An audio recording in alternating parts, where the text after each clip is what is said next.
This program is presented by University of California Television. Like what you learn? Visit our website or follow us on Facebook and Twitter to keep up with the latest UCTV programs.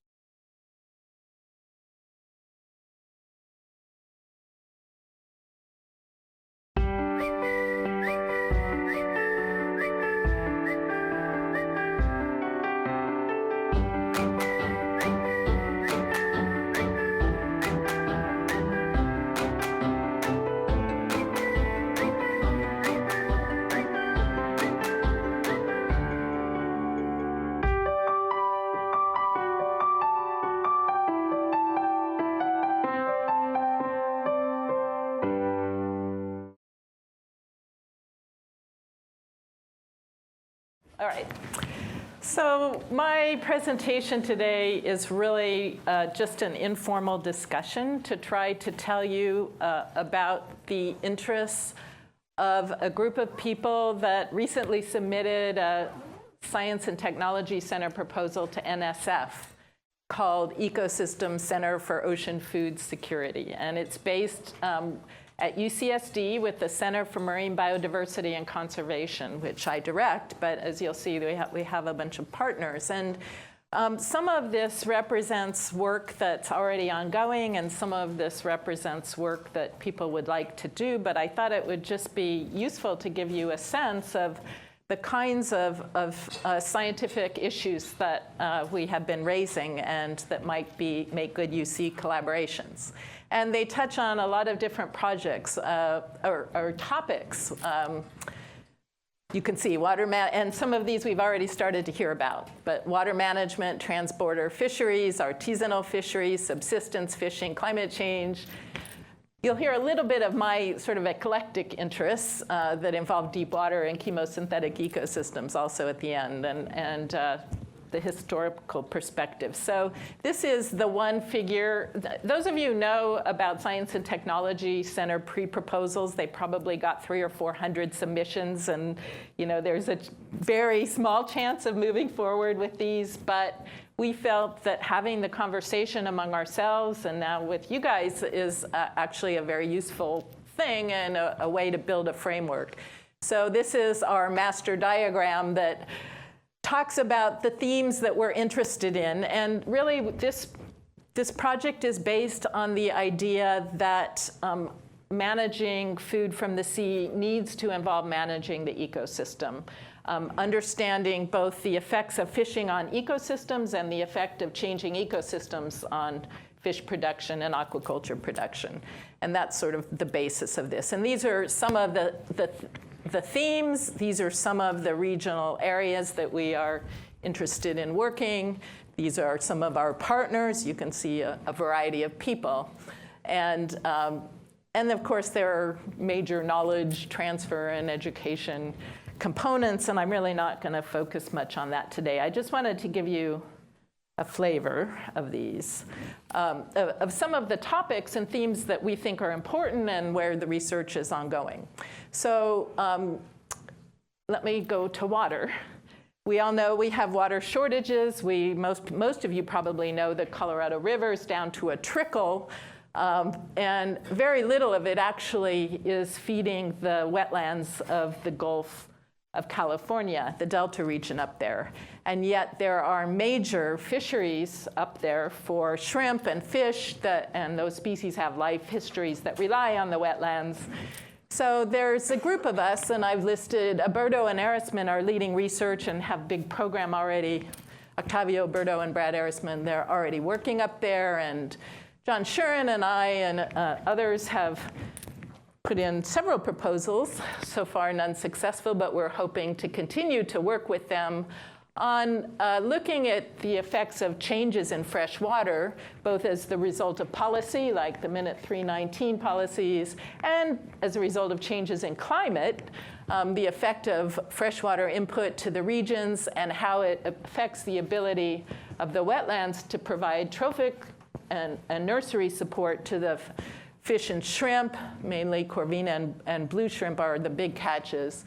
And then to look at the associations between historical fisheries catch data and past freshwater inflow, which can be done a lot of different ways, including looking at the otoliths and the microchemistry of the otoliths, and at catch data, there are a lot of different tools to do that. So, and then, of course, the water flow has huge ecologic and economic impacts upstream to agriculture, to farms, and to coastal communities as well. And so the goal would be to integrate all of that. So that's just a piece of one type of ecosystem-based study that involves water. Another area of interest involves bioeconomic modeling of coastal pelagic species, and we have expertise in the California current. These are some of the species that are actually transboundary species, and so there's interest in addressing the fisheries for these species as subsidies between nations. Bryce Siemens, Zhang, Squires, Mesnick are some of the people who are, I've got them listed in red there, who are interested in this. And I think the goal is to treat these transnational, transboundary straddling species holistically and in an ecosystem context.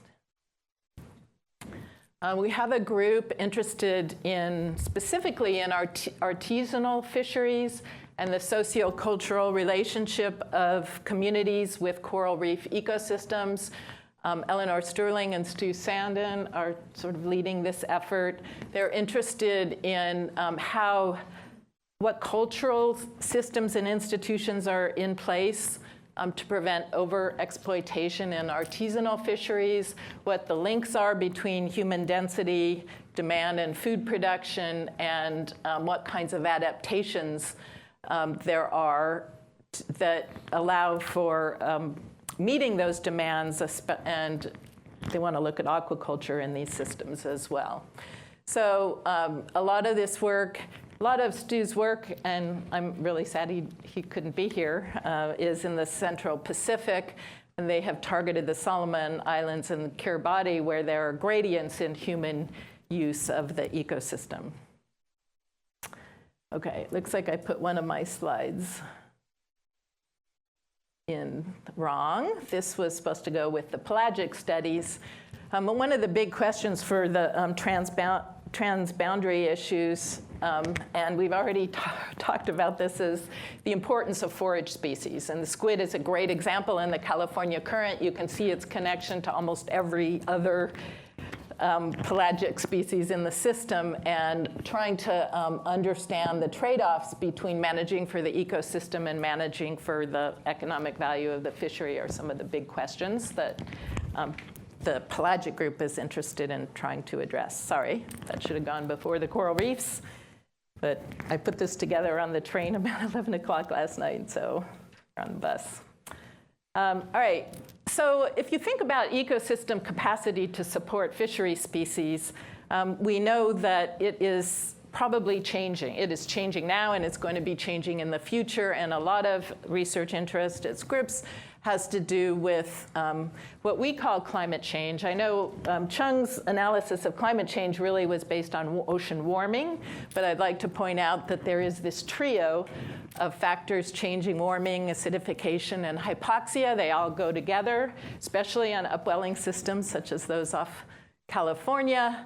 And we view these changes actually as habitat modifiers, and there's quite a few people interested in different aspects of this. We know, for example, that oxygen declines have the ability to result in massive kills for crustaceans and for fishes.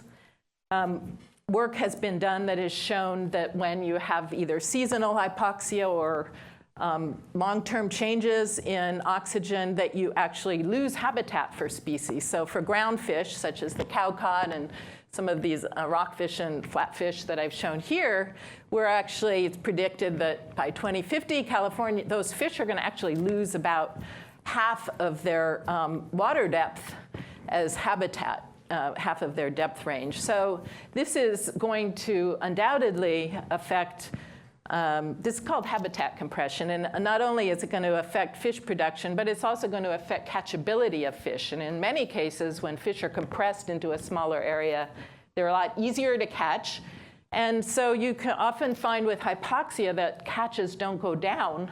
Sometimes they even go up, but it can be a bit misleading. Let's see. We are interested in defining essential habitat for different fishery species with respect to climate change variables. Here's an example of squid, which lay their eggs on the bottom. They actually have rather specific temperature, oxygen, and pH environments that they prefer to lay their eggs in. When things are not ideal, you can see slowed development and other kinds of effects that we're just beginning to learn about. Long-term data collected by SCORP off Southern California show that species are changing their vertical distributions. Presumably, it seems at least consistent with shoaling of hypoxic boundaries and increased hypoxia. So we have species, the less low oxygen tolerant species being compressed over a 10-year period, and some of the hypoxia tolerant species like Strongylus and Trotus fragilis expanding their range. And this seems also consistent with the fact that the species are experiencing changes in test structure and test porosity with rising CO2 levels and lowering oxygen levels. And one of my students is working on this problem. But this basically goes into or addresses the idea that we are going to have some species doing poorly, losing habitat range, other species doing well, gaining habitat range. And it takes many forms, the ability of an ecosystem to support species. These are data just to show natural variability in pH and its effect on red sea urchin fertilization. So we're already experiencing fluctuations in conditions that produce declines in the fitness of species. And I think what all of this points to is that we're going to need to view our species as, and our fisheries as somewhat dynamic. We're going to have fisheries that do well under climate change and some that don't. And we may need to even be considering new fishery species beyond the ones that we already have. And here's a couple examples, from the least to the most climate change tolerant species. The market squid doesn't seem to be as tolerant to changes in the California current as the giant squid is. The California mussel doesn't seem as tolerant as the farmed bay mussel. And S. fragilis, which is not fished at all now, might become a fishery species. It's certainly expanding its range. The group has geospatial, a geospatial component, at least to the proposal, and we've teamed up with Corey Garza's group at Cal State University, Monterey, to work on mapping, especially in the California region. There's a group of people led by Catherine Mendrink and with research in the Arctic that is very interested in the linkage between global food availability and local effects that can disrupt food security. And Catherine gave me one example of pollock, which is, of course, one of the world's largest fisheries up in Alaska, produces our McDonald's fish sandwiches, but it has a huge bycatch of Chinook salmon, and there have been a lot of salmon disasters, partly linked to this fishery and partly to others. And so we have to look at the trade-offs between global food and local food. Oops, sorry, I'm not doing too well with here. This doesn't even show up very well, but basically, our pre-proposal has acknowledged that the human component is a major part of the ecosystem, and that we have to look at human-induced stressors. We have to look at socio-ecologic drivers, and there's quite an effort to incorporate what's commonly called now co-production of knowledge, which engages traditional knowledge. It engages traditional peoples in a collaborative way of looking at fisheries management. We have Dick Norris, who's quite interested in using the past to reconstruct the future.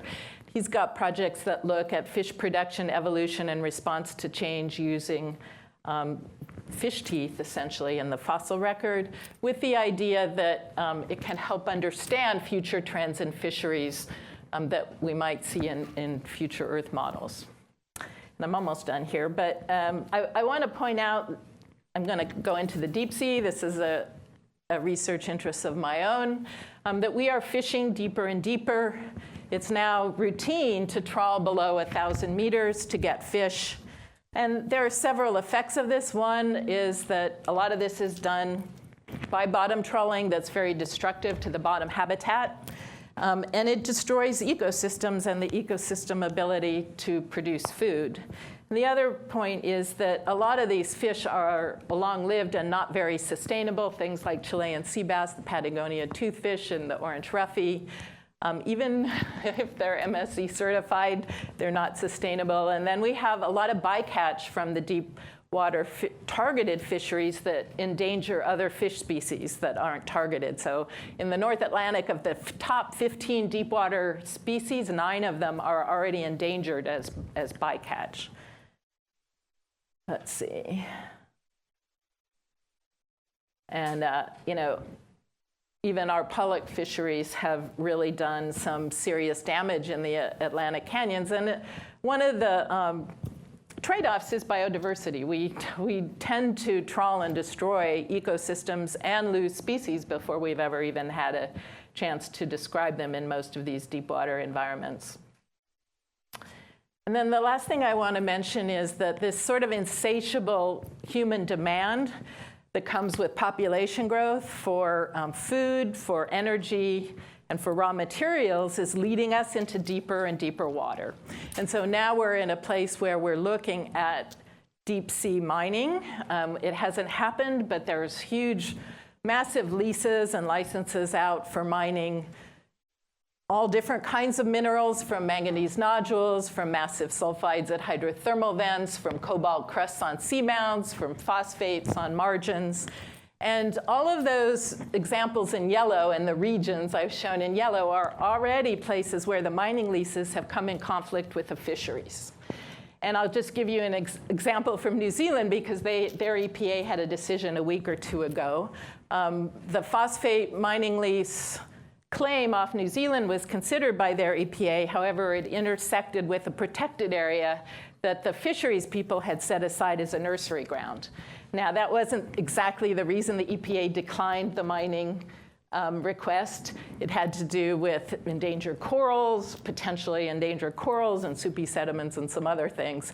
But certainly off Mexico, off Namibia, and off New Zealand, massive resources are there. Phosphates are needed for fertilizer. We seem to have depleted them on land. And already these are all the places that produce phosphates are also places that have really productive fisheries that are important to those countries. And they also have marine mammal migratory routes and so on. So I just wanted to raise the point that the different things we're doing in deep water are going to affect fisheries in many ways. And the last thought I'll leave you with is that we really don't even understand how all our species use habitats. And I'm quite interested in chemosynthetic ecosystems, and we are starting to find aggregations of commercial species.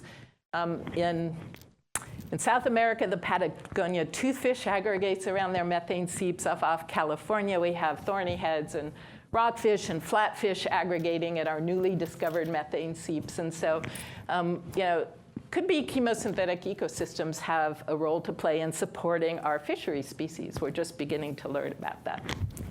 And that's my last slide. So, thank you.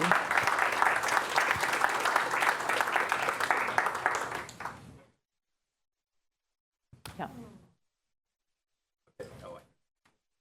I can't, you're right, there's a blind spot right there. I can't even see. Thanks, Lisa. That was great. Really interesting stuff. I have a question about a claim you made about trawling. And I think you said something like trawling destroys the ecosystem's ability to produce food. And I mean, I think it's clear that trawling destroys ecosystems and can affect, biodiversity. But at least my reading of the literature did not suggest that it necessarily reduces the productivity of those ecosystems to provide food. And I want to know if there's something I should know. But I probably needed to qualify that because trawling over a deep water coral or sponge reef or seamount is a very different beast than trawling over a mud-bottom sea, right? And I don't know that the data are out there, but we do know that that three-dimensional structure in the places where it's removed by trawling takes away the nursery and habitat support potential for the species that use those systems. So I needed to qualify that. No, I mean, the reason I ask, I think it's a really interesting area, because if the trade-off is, well, you lose some biodiversity of stuff that we might care about but we don't really use, okay, which is bad in a sense, but it's not going to reduce food. If that's the trade-off, I think it's a very different kind of, like, institutions to get around this problem are very different than if the trawling destroys the productivity of the target species themselves. Because if it's the latter case, which seemed to be what you were suggesting, then the kind of institutions I was talking about, like a property rights approach, those fishermen would not want to trawl because it reduces the productivity of their own resource. So that's an interesting. And I'm not sure we've worked it out in deep water, as to what's what. Anybody else? I don't know if this is actually allowed. I would like to make a comment on that question and the answer, because It's not allowed. I want to hear. I want to hear the comment. Because I think this brings up the point of what kind of ecosystems do we want to have? Chris's point about the trawling. And many years ago at a moat symposium, Carl Walters pointed out that in eastern Canada, the shrimp fisheries had replaced the cod fisheries as cod had not recovered and were actually more valuable. But of course, people still wanted cod. So really useful things for us to think about in this context. I mean, even with climate change, we might get better lobster fisheries as we lose other fisheries. I mean, everything's going to be a trade-off. Right? Okay.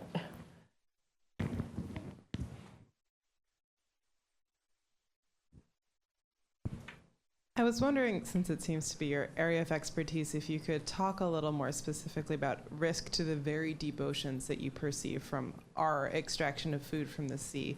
I think most focus of fisheries research, and certainly the fishery I'm familiar with, West Coast groundfish, is within a certain range from the coastline and a certain depth. And the fishermen I worked with, various people actually tried to entice them to fish deeper, and they said, no way too much fuel, way too much gear, not practical, we're not doing it. And so I'm curious, because that's a relatively unexplored and potentially much more pristine habitat, what you think the risks are and what people need to be careful of as fisheries expand and move around. Well, okay. I mean, personally, I don't think there is such a thing as a sustainable deep sea fishery. All those fish grow very slowly and live a very long time, and removing them is a little bit like serial mining.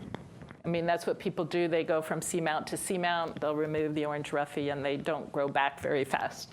But beyond that, of course, the risks involve losing biodiversity. And I'll just give you an example. I was off New Zealand. In 2006, we were exploring for methane seeps, and we discovered New Zealand's first 9 methane seeps, and every single one of them had been trawled. And when we went back to New Zealand's meticulous trawl records, we found one of those seeps had been trawled 200 times.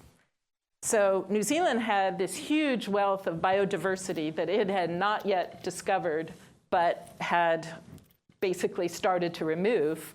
And I think this has played out around the world, actually, not just New Zealand, but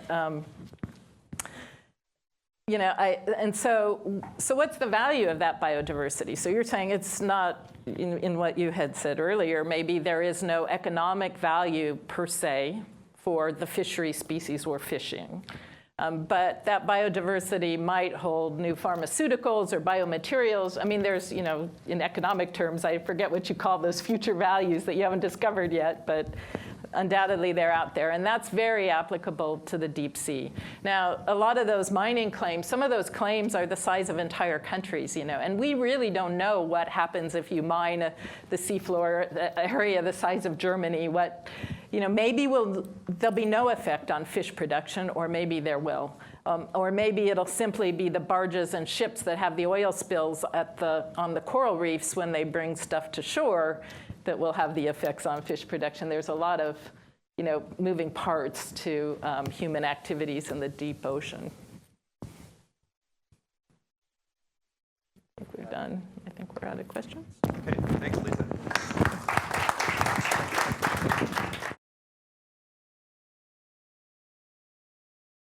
Well, first, thanks, Chris, and thanks to, wow, that is bright. Thanks for having me here to talk a little bit about my work and what the Environmental Law Institute's been doing on food and seafood security. Since I'm not part of the UC system, I thought it would be good to put in a couple slides about what I do and what ELI is. We're a research organization. We're headquartered in Washington, D.C. I myself am out of New England. We have staff sort of all around the U.S. and abroad as well. We do independent research. We bring folks together for convenings and meetings. We do capacity building, especially internationally. About half of our work is international. And we have a bunch of publications, and you might know those, ELR or the Environmental Forum or things like that, as well as books. The ocean program at ELI is pretty sizable. You can see some of our lovely team here on the left. We have a number of focal areas, including seafood, but not limited to seafood. I think I'm not getting that entirely. And I just do want to note that Catherine Mendrink, who directs our ocean program, is based also out of Scripps. So we do have a UC connection there, as well as working with the fisheries group here on some projects in the Caribbean. So I lead most of our fisheries and aquaculture work. We do a bunch of different types of work, including fisheries compliance and enforcement. How does policy affect what people actually do on the water is really the crux of that. We do foreign fisheries and aquaculture legal reform. We just finished writing some new regulations for Barbuda. That was really fun. We work on certification and eco-labeling of seafood. And I'm going to talk today about our offshore aquaculture work, which the first question has to be, why should we care about offshore aquaculture? It's not something that's very common in the US or around the world, in fact. So it's not the most obvious issue as the gripping issue, but there are some reasons we should care. It's a new use of offshore areas in the US in particular. The regulatory framework is really developing. It's fluid. Things are changing quite quickly. It's actually happening. There's a slide in a second that you'll see that shows that. And number 4 is the most important one, which is scale and looking into the future. 50 years from now, what is things going to look like? So here's the slide about active and proposed projects. We have the red ones are active and the yellow ones are proposed. And shellfish and finfish. Just to highlight Hawaii out here, down here, is Neil Sims and Kampachi. That's a reef fish that's in a floating net pen. We have an active permit for Catalina Sea Ranch here off California, off Huntington Beach. And these are all federal waters. We have 2 active permits off Massachusetts, off Cape Ann, and off Horseshoe Shoals, which is near the Cape Wind project, if you know about that. And then there's proposals from Hub SeaWorld. There's proposals, a number of proposals in the Gulf of Mexico that are not yet at the permitting stage, but are certainly active. So why is this happening? There's a number of reasons why you might want to locate offshore. There's good environmental conditions, clean water if you want to do shellfish, potentially good productivity for those shellfish or finfish sites. There may be less user conflicts. You don't have to deal with NIMBY concerns. There's not a lot of existing leases, so maybe it's less user conflicts in that sense with other aquaculture producers. And it's actually easier to get a permit out there, which is a little bit contrary to what the general view of this is. You don't have to go through state permitting generally. Section 404 of the Clean Water Act, which regulates dredge and fill material, doesn't apply. The public trust doesn't apply. But the specifics of how that permitting system works depends on what you're trying to grow, where you're trying to grow it. So it's a little bit uncertain there. On the other side, the con side, you have some uncertain impacts as far as environmental harm. Is really dilution the solution to pollution? I thought, that was a common refrain that I think most folks have moved on from, but in the sea, we seem to accept that. There's open questions about cumulative impacts that we just don't have any data on. There are actually a number of existing uses. I mean, fishing is going on out there. There's offshore oil and gas and wind production and active leases. There may be mining leases. There's shipping lanes. So there's a lot of existing uses out there, even if it looks like an empty spot on the map.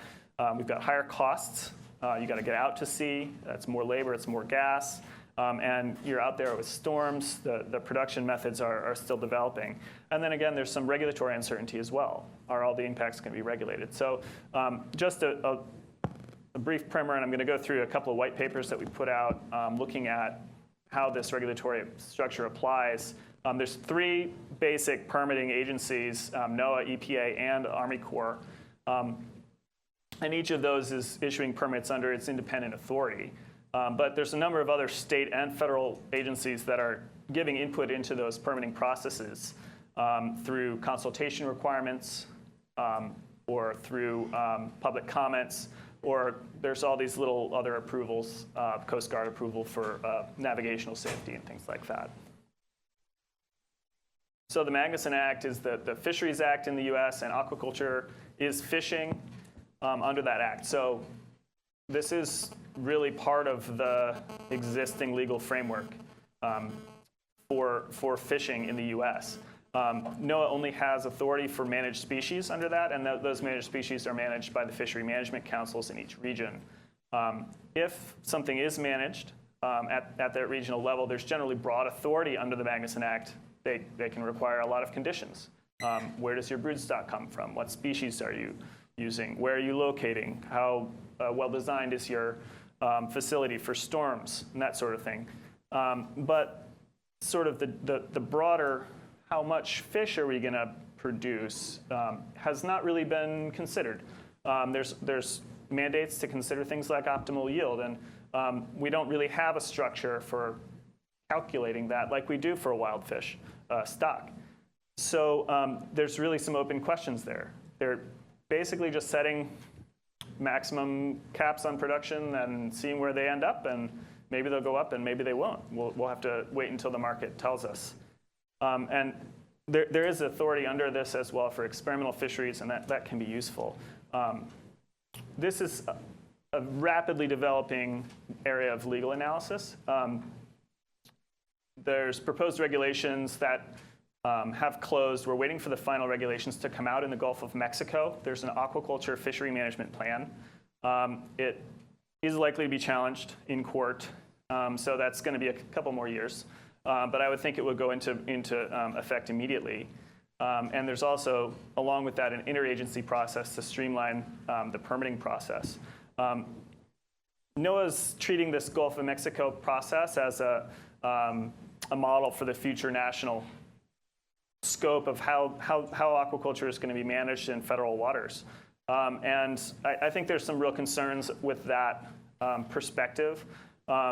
For example, that aquaculture FMP restricts production to things that are currently managed by the council, species that are currently managed by a council. The council doesn't manage oysters. That's a state-managed fishery. But if we're thinking about more sustainable types of fish, shellfish generally rise to the top of the heap. So do we really want that system? And can NOAA actually go ahead with an FMP or a regulatory process that bridges the gap between what's currently being managed and what species we want to manage? There's also a number of missing elements, and there's a lot embedded in that one bullet. So, and then again, NOAA can only do what the fishery management councils tell it to do as far as management. So they have to get buy-in from the regional level. Just one slide on the Clean Water Act. Generally, net pens are point sources for Clean Water Act, so they have to get a permit from the EPA. There's guidelines for that. As I said, Section 404 doesn't apply, so it's really only this one piece of the Clean Water Act that applies. And it's not been a big impediment to permitting. The one note is there's a lot of uncertainty in what are the impacts of this activity. I think this is a good opportunity to generate some of the data that we need to understand what those impacts are going to be, both on an individual pen basis and on a global cumulative impacts basis, but we're not seeing that right now in permits. And this is, the Rivers and Harbors Act is actually perhaps the most important of these three currently. We have a white paper coming out on this on March 11th, I think. So keep your eyes out for that. But basically, the Army Corps of Engineers, you need a permit under Section 10 of the Rivers and Harbors Act to put anything offshore that is anchored to the seabed. They have extremely broad authority. They can require you to do anything that's in the public interest. The question is, what do they think is in the public interest? They've told me that they may exclude some operational impacts from that. So they're thinking about mostly navigational safety, the impacts of actually drilling the anchor into the seabed.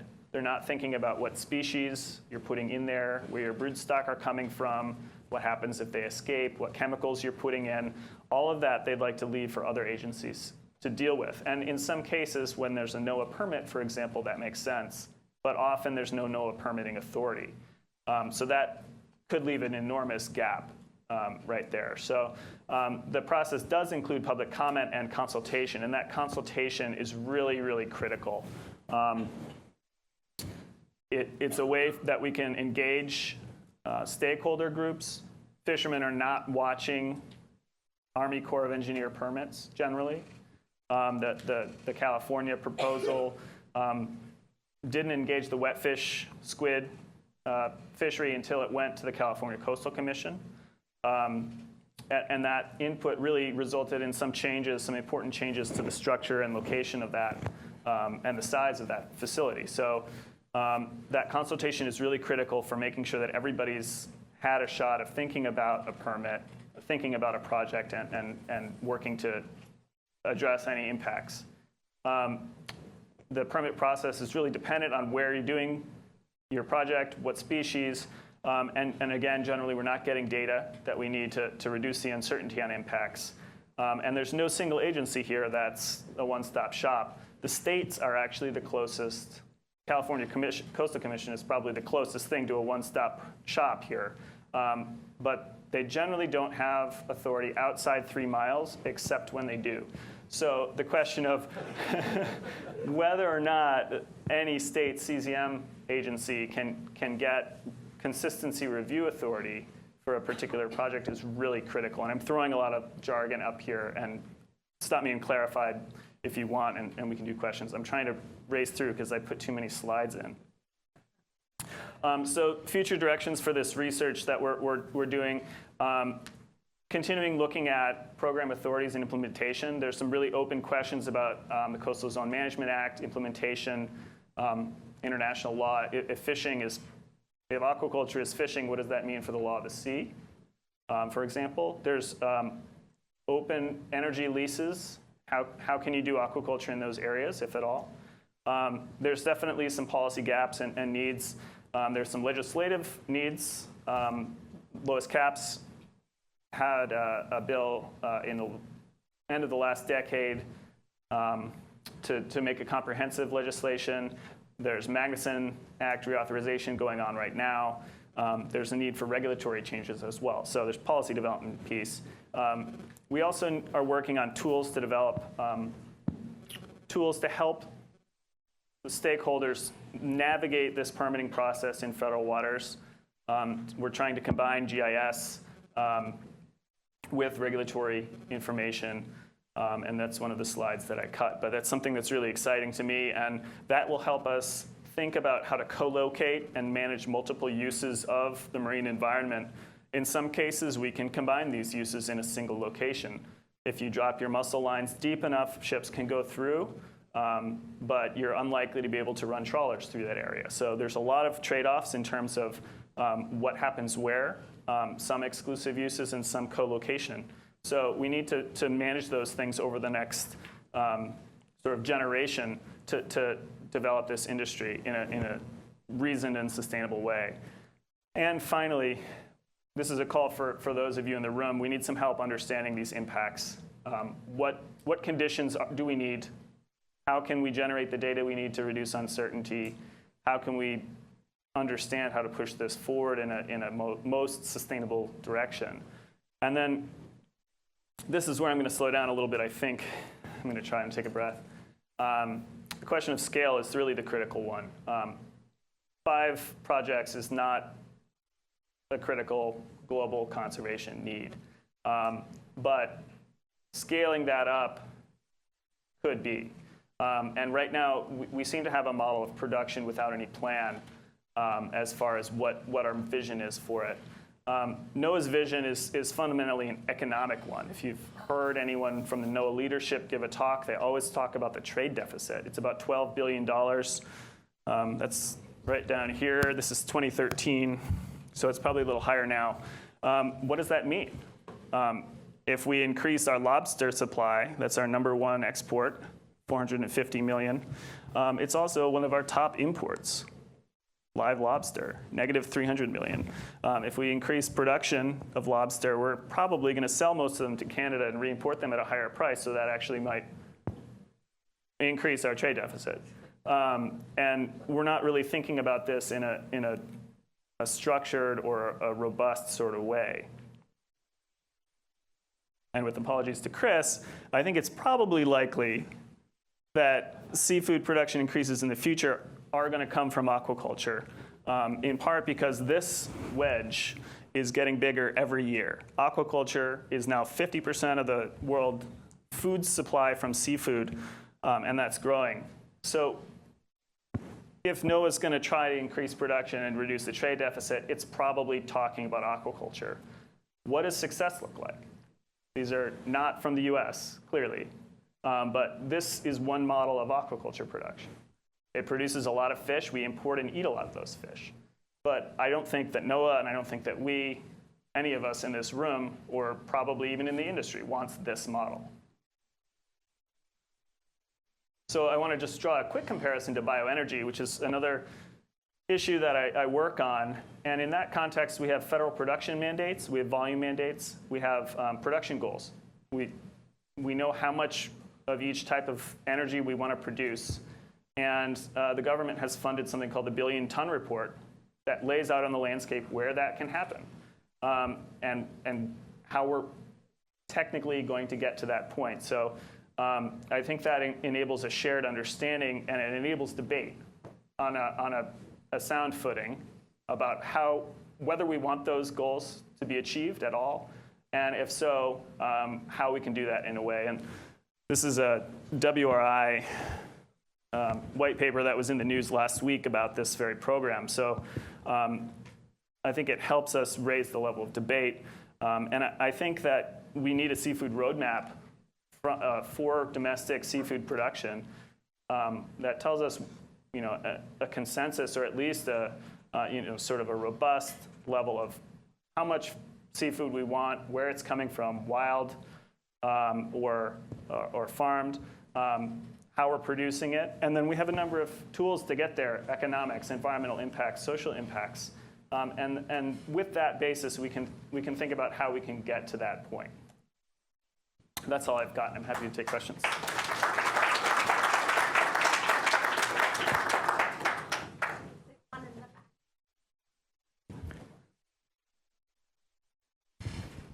So, thanks for coming. I think that's a really interesting field. I guess given the large capital costs required to start an offshore aquaculture farm, and then the uncertainty and clarity issues with the permitting process, I think increasing the clarity and streamlining that process is going to be critical to increase the scale and move forward with this industry. So what do you think that's going to look like, and how long will that take to get there? Would that be in the form of a centralized permitting agency, or more of a agency that makes recommendations, say you need to talk to this person or this person, something like that?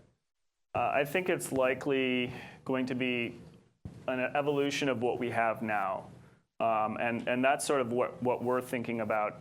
The Rivers and Harbors Act has been around since 1899. And I don't see any appetite in Congress for comprehensive reform to this sector. So I think that you're going to continue to need to get 3 or 4 permits. That said, I think that permit process is increasingly a process that the agencies are becoming familiar with, and they can sort of streamline. You submit your documents once, and they do it all simultaneously rather than piecemeal in it over a year and a half.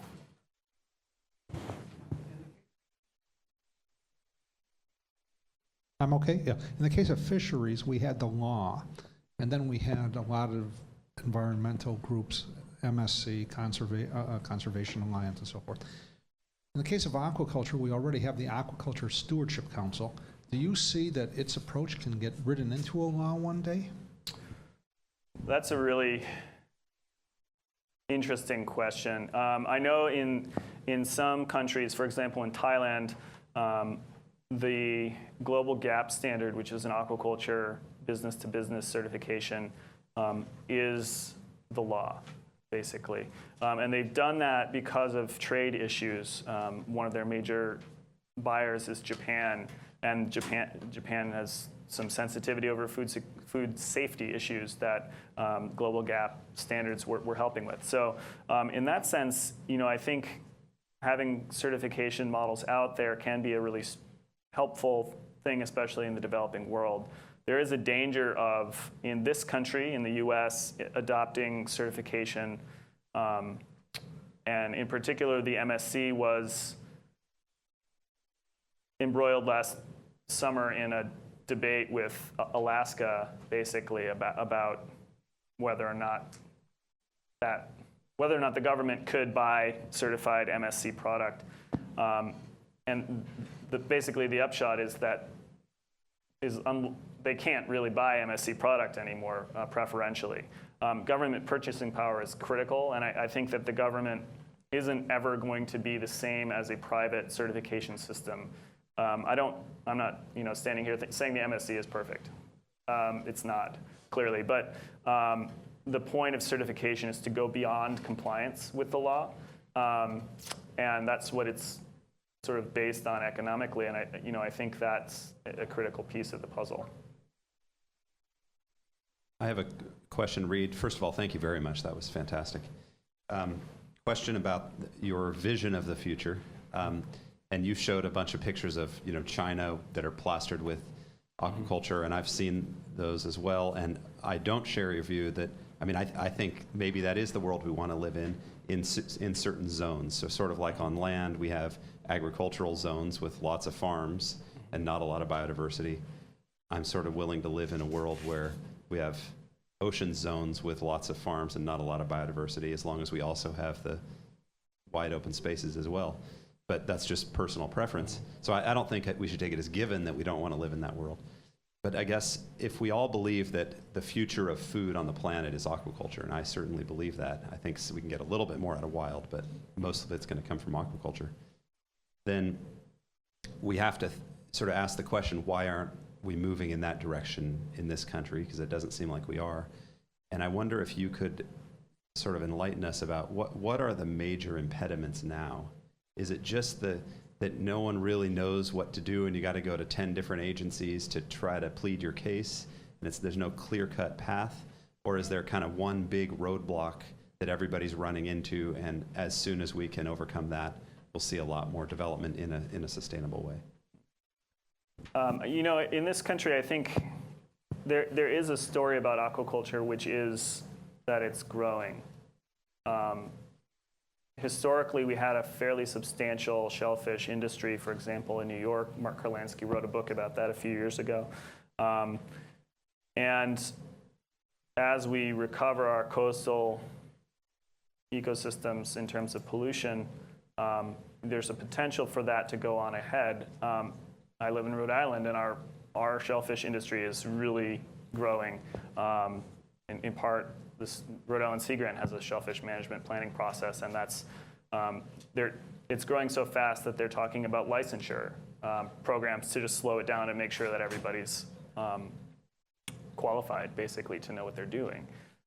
So I think that there is actually tremendous potential for coastal aquaculture, and that is a state creature. And in a lot of states, those agencies have been doing that for 200 years. So there is a lot of expertise there. That said, it's sort of state to state, and it's hard to get your hands on, in a general what an obstacle might be. In the offshore region, I think it's pretty regional. Certain places have more success than others, and I think in the New England region, there's a lot of appetite for mussel farming, and I think that's an example of a pretty low impact type of aquaculture. If you start talking about putting in massive salmon farms, 40 square miles or what have you, I think probably the impacts are different, the scale of the thing is different, and you're going to the dialogue changes at that point. So I think that the real challenge is not so much even a legal one as a capacity one. There's only a certain number of people doing this and a certain number of people wanting to expand into this area. So once the revenue model is clearer, I think it'll be pretty quick to grow. And we've seen globally massive increases in production year over year. So I think that story can happen here. It probably, whether or not we want to be China, I don't think we will be, because there's a whole suite of other laws that are going to prevent that.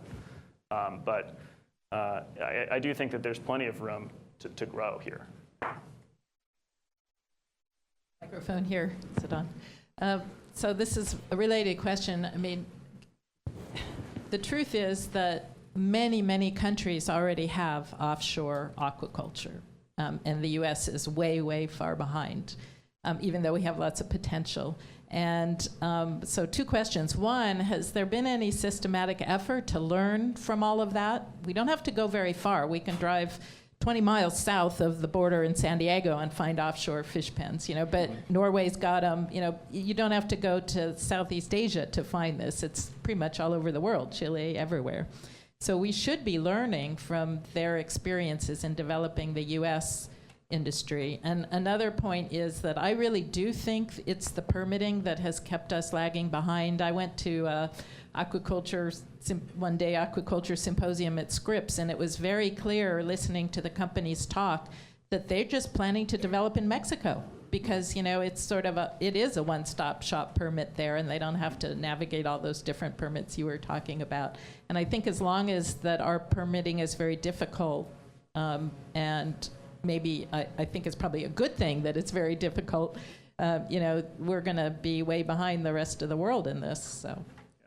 I think one of the questions is how far offshore is offshore, and we're looking at more than 3 miles. And I actually don't know how much is going on in countries sort of further than coastal.